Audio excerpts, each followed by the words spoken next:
Rep. Dan Goldman and Jamie Raskin, both lawyers, and Mr. Goldman, a former prosecutor with the SDNY from New York, will continue to lie today in this hearing and then go straight to the media to tell more lies. Well, Mr. Chairman, save his time, but he called members of this committee liars, and I just want to know whether the order and decorum requirements of House Rule 11 apply to witnesses appearing before the committee. This entire thing starts to devolve immediately. During the first opening statement, the Democrats start interrupting and start trying to stop the proceeding and devolving into a circus.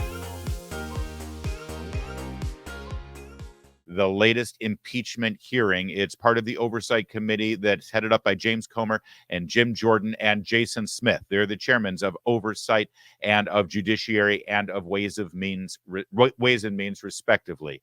And they are methodically going through all of the information they've already gathered about the crimes of the Biden family, the corruption of the Biden family, the conflicting stories and testimony of the Biden family. Hunter Biden was supposed to be there today, but he didn't show up. Why? Because everybody else on the dais has a different story, a different version of events. And Hunter Biden would have to face his former business partners who have told this committee under oath, oh yeah, there was corruption. They were selling access to Joe Biden. Joe Biden was the big guy. Hunter Biden didn't show up. This is serious stuff. This involves the corruption of our federal government, the selling of public office, and ultimately could lead to the impeachment of the president of the United States. It doesn't get more serious than that. So, how are the Democrats treating it? Not seriously at all. One of them even showed up for the cameras wearing a Vladimir Putin mask. Congressman, can you explain what you're wearing? I just came to thank James Comer for taking all of our intelligence and using it in the committee. Maybe he can come see the technology in our grocery stores. Thank you. Congressman, I think it's kind of immature. Congressman, don't you think that's a little immature? I think that's understating what we just saw. It's also a complete and total lie and fabrication. Did you get what he said? I'm here to thank James Comer for using all of our intelligence and using it for this hearing against Joe Biden. In other words, he's still peddling the bogus, debunked, outrageous, this is all a Russian plot kind of crap about the Hunter Biden laptop. He's still selling that lie. And I assure you, on CNN and MSNBC, they'll play that and they'll laugh at this congressman. It's Jared Bernstein, by the way. They will celebrate it, and they won't ever actually explain how he just repeated a lie to the American people and to the press, claiming that this story is nothing more than Russian propaganda. That's still the Biden line, by the way, that they've been peddling since 2020. Now, who was that congressman, by the way? I just mentioned his name. When last we saw him, James Comer was treating him the way he should be treated, like this. Continue to try to reclaiming my time. No, I'm not going to give you your time back. We can stop the clock. You all continue to. You look like a Smurf here, just going around and all this stuff. Now, listen, Mr. Chairman, I'm going to tell you something. Hold on. If we're not on time, we spew disinformation. You have gone on TV. That's right. That's right. It's Congressman Jared Markowitz. And James Comer put him in his place in only the way Jared Markowitz should be put in his place. This clown shows up wearing a Vladimir Putin mask to this hearing, claiming that this is all a big plot from Russia.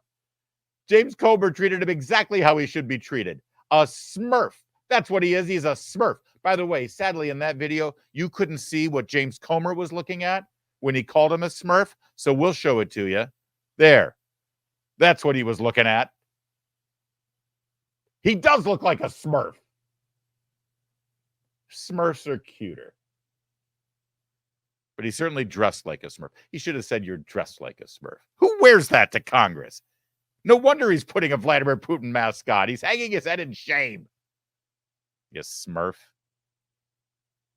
It was serious business. Tony Bobulinski, the brave, courageous whistleblower who was the former business partner, he was so close to Hunter Biden's corrupt business dealings that a meeting was arranged with Joe Biden himself. They met for quite some time with James Biden, the brother, as well as with Hunter, and then one-on-one. That's his testimony. He's already told it to Tucker Carlson on Fox News Channel 2 weeks before Election Day. But if you weren't watching Fox News that night, you didn't see the video of the interview because it was deleted by social media platforms because we were told it was Russian disinformation. Tony Bobulinski properly started the hearing in his testimony in his statement this way. Should I allow Hunter to give his opening statement first? Doesn't appear Mr. Biden showed up for his public hearing, so we'll recognize you, Mr. Bobulinski. Thank you, Mr. Chairman. A bit of a savage troll job there, but it makes the point. Hunter Biden was supposed to be sitting right next to him. They still have the empty chair there. I defer to Hunter Biden. Let's let him start first. It's like Clint Eastwood interviewing Obama there at the 2012 convention. But then we got to the crux of it. And what Tony Bobulinski said was absolutely devastating.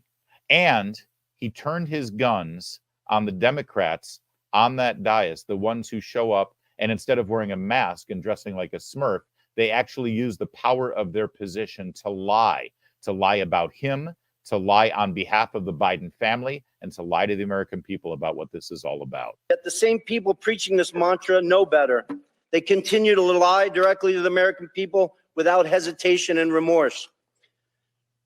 Rep. Dan Goldman and Jamie Raskin, both lawyers, and Mr. Goldman, a former prosecutor with the SDNY from New York, will continue to lie today in this hearing and then go straight to the media to tell more lies. Hunter Biden's defense attorney, Abby Lowell, weaponizes letters to Congress to try to smear my name Mr. and Chairman. mistake the cold hard facts Mr. Chairman. in an attempt to save his powerfully connected client and his father. All right, so what you're hearing here is Ranking Member Jamie Raskin, who was just identified by the witness, Tony Bobulinski, as someone who will go and continue to lie on behalf of Joe Biden. It is very, very improper and rare to interrupt a witness's opening statement. All right, that's why Tony Bobulinski is confused. He looks up and then he just continues because Jamie Raskin shouldn't be speaking up.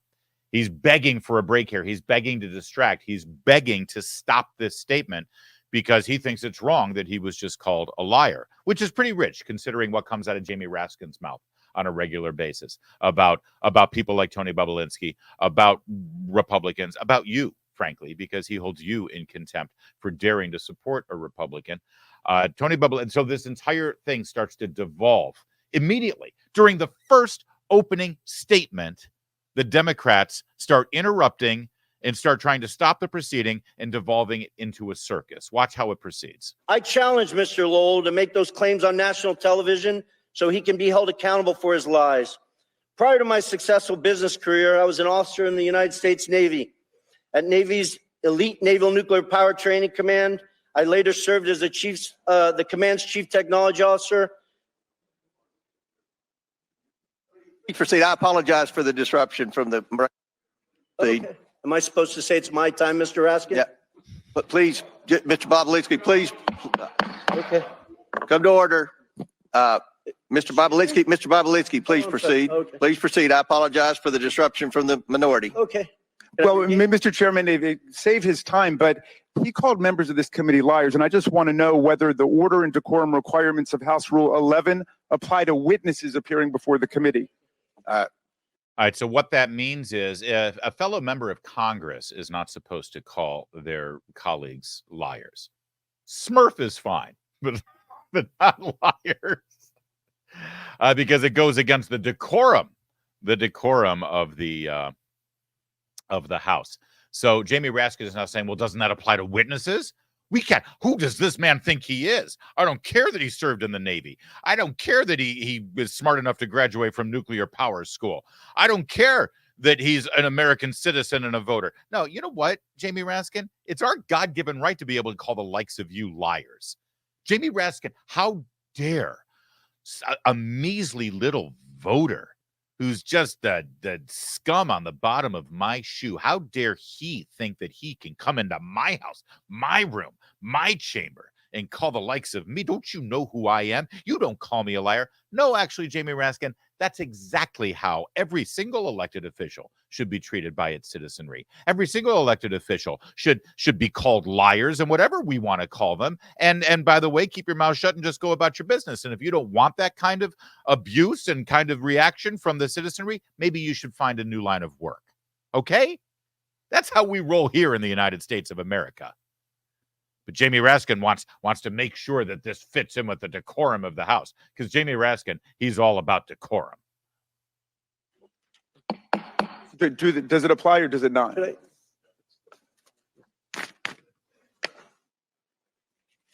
Should I address? I don't.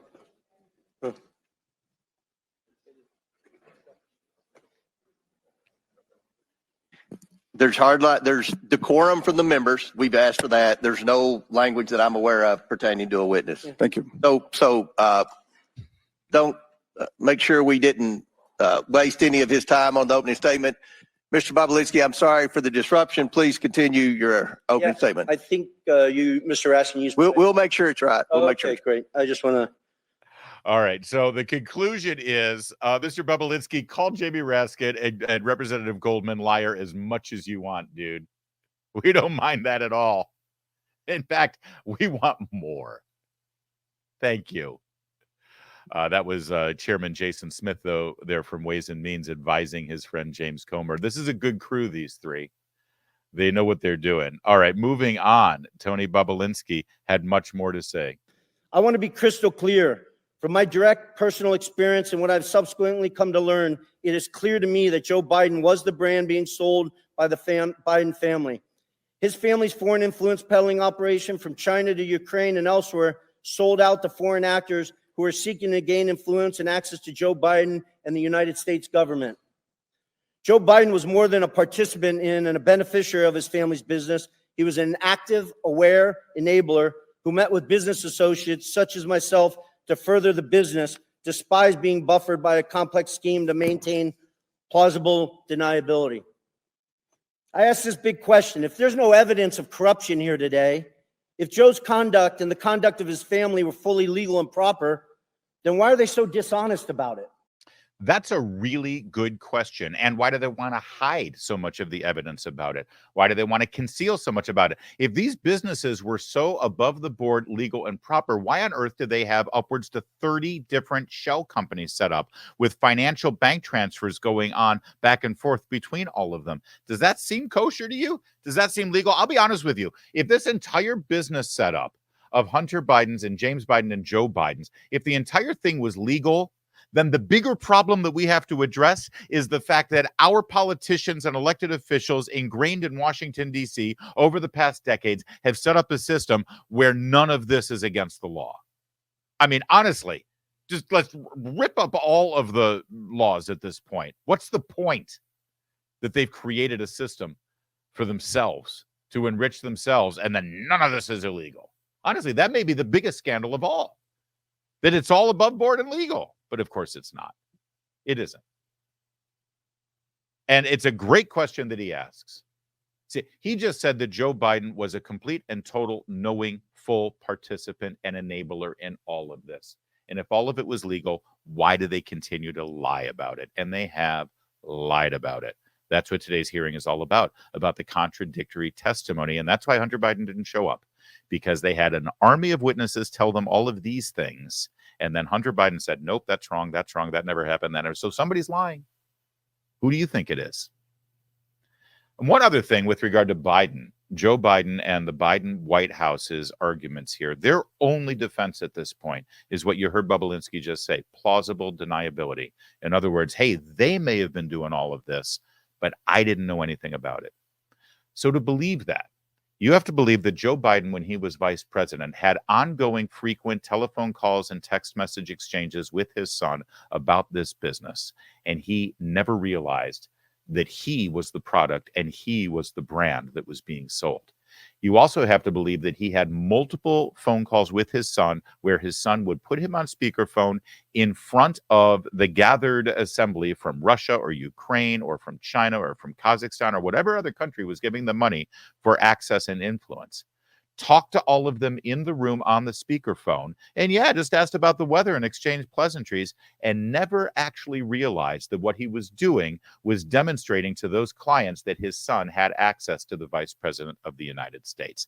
To believe Joe Biden's position on all of this, you have to think that when he stopped by a restaurant in Georgetown on his way home from the White House, he actually directed the motorcade to veer off of Connecticut Avenue instead of going up to Massachusetts and then going straight home to the Naval Observatory, turn left, head to Georgetown, stop in the middle of a busy street with a motorcade blocking traffic, with motorcycle cops stopping traffic on M Street. He walks into the restaurant, goes into the back, and Secret Service has to sweep the restaurant, of course. He goes into the back room, poses for a picture, meets with the mayor of Moscow, leaves the motorcade, then turns the motorcade back over onto Massachusetts Avenue, back to the Naval Observatory. He did all of that just because he wanted to stop by and see his son, who happened to be in town. And then a couple of weeks later, a $10 to $20 million bank transfer came from the very same people who were in that restaurant. And you have to believe that Joe Biden knew nothing about any of those things. In other words, you have two choices. Joe Biden is a corrupt crook who knew full well all of the money he was making for his family, and he was a full participant in all of it. Or Joe Biden, who has been working in government for 50 years and helped write some of these laws about influence peddling. Joe Biden, that guy, is a complete and total moron, ignoramus, fool, dunce. I still like to think that it could be both. But either way, I think we have a problem in the White House, don't you? Here's an exchange with Jim Jordan with Tony Bobulinski that really gets to the nub of a lot of the things they're going to be talking about today. Mr. Bobulinski, who's the big guy? Are you sure about that? Because when Jordan, Joe Biden. You're sure? I'm 1,000% sure. Because when Hunter Biden did his deposition under oath, he said, I don't know who it is, even though he was copied on an email that said H will hold 10% for the big guy. You sure it's the big guy is Joe Biden? 1,000%. And there's other text messages that back that up, that the brave whistleblowers, Shapley and Ziegler, have produced, not from my phones, not from my BlackBerry that I took screenshots from. They took them from subpoenas directly from Apple's iCloud that back up the fact that Hunter knew the big guy was Joe Biden. The big guy is the brand. The big guy is the lift. The big guy is the one who showed up at golf outings, who took phone calls and meetings and lunches and dinners with Hunter Biden and his business associates. Is that right? Correct. The ranking member. Why is that important? Well, because we've got emails where Hunter Biden is discussing all of his business dealings, and he's talking about 10% for the big guy. You know that. We've been talking about it forever, but now we have, for the first time, sworn testimony under oath in front of this impeachment hearing, impeachment inquiry, where Tony Bobulinski, one of the insiders, one of the businessmen, is no doubt. We've got text messages. We've got tons of evidence. You've seen it. It's all been under subpoena. Yes. Joe Biden is the big guy. He got his share of this money. Jim Jordan, chairman of the Judiciary Committee, he continues on a very important string. I'm going to let this play out for quite some time here. Watch. Who planted the pipe bombs on January 6th? Nobody seems to know. Who leaked the Dobbs draft opinion? You know, the leak that led to an assassination attempt on Justice Kavanaugh. How about this one? Who left cocaine at the White House? Biden administration doesn't seem to have time to answer these questions. They're too busy investigating parents at school board meetings, labeling Catholics extremists, retaliating against whistleblowers. They're too busy putting together a sweetheart deal for Hunter Biden, a deal that got laughed out of court. And the guy who put together the deal that got laughed out of court, that's the guy they name special counsel. You know what Democrats do have time for? Going after President Trump. They've been doing it for 8 years. They spied on his campaign. Then it was the Mueller investigation, 19 lawyers, 40 agents, $30 million, and found nothing. Then it was impeachment. Then it was raid his home. Then it was a special counsel. Then it was the 14th Amendment. The party of democracy said, we're going to keep the guy off the ballot who's leading in every single poll. The ranking member said that President Trump should be disqualified from even running for office. Thank goodness we have a Supreme Court who disagreed with the ranking member and the Democrats. 9-0. Not 5-4, not 6-3, not 7-2, not 8-1, 9-0. They disagreed. Now Democrats say, how dare Republicans investigate Joe Biden? How dare they look into the money, the business, and the brand? Millions of dollars, as the chairman said, millions of dollars from foreign entities run through 20 different companies for what? 20 different companies for what? Devin Archer told us what it was for. Access to the brand. And the brand was Joe Biden. The brand that played rounds of golf, took calls and meetings, attended lunches and dinners with Hunter Biden and his business partners. The brand that said, the brand that conditioned $1 billion of American tax money on the firing of the prosecutor pressuring the company Hunter Biden sat on the board of.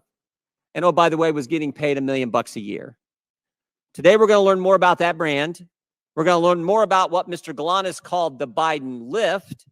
We'll learn about the plausible deniability that Jim Biden talked to Mr. Bobulinski about. And we'll hear about the statement, the rule that governed how the business operated around Joe Biden. The rule that said, say it, forget it, write it, regret it. So I want to thank our witnesses for coming here today. They, like the whistleblowers who came to the Ways and Means Committee, are doing it simply because they want the American people to have the truth. I yield back. Jim Jordan, one of the best. And what you just saw, that is what today's hearing is all about. It's continuing right now. There's going to be more developments as the day goes on. And no doubt we will have plenty more to say about it tomorrow on this show. But I beg you, keep your eye at townhall.com, refresh on a regular basis, watch our social media feeds for ongoing updates of video testimony and the write-ups from our great team at Town Hall. This is an important day. And Jim Jordan just summed up exactly what it's all about. And I remind you, the Democrats, how seriously are they taking this? They show up wearing Halloween masks. Boy, do we deserve better.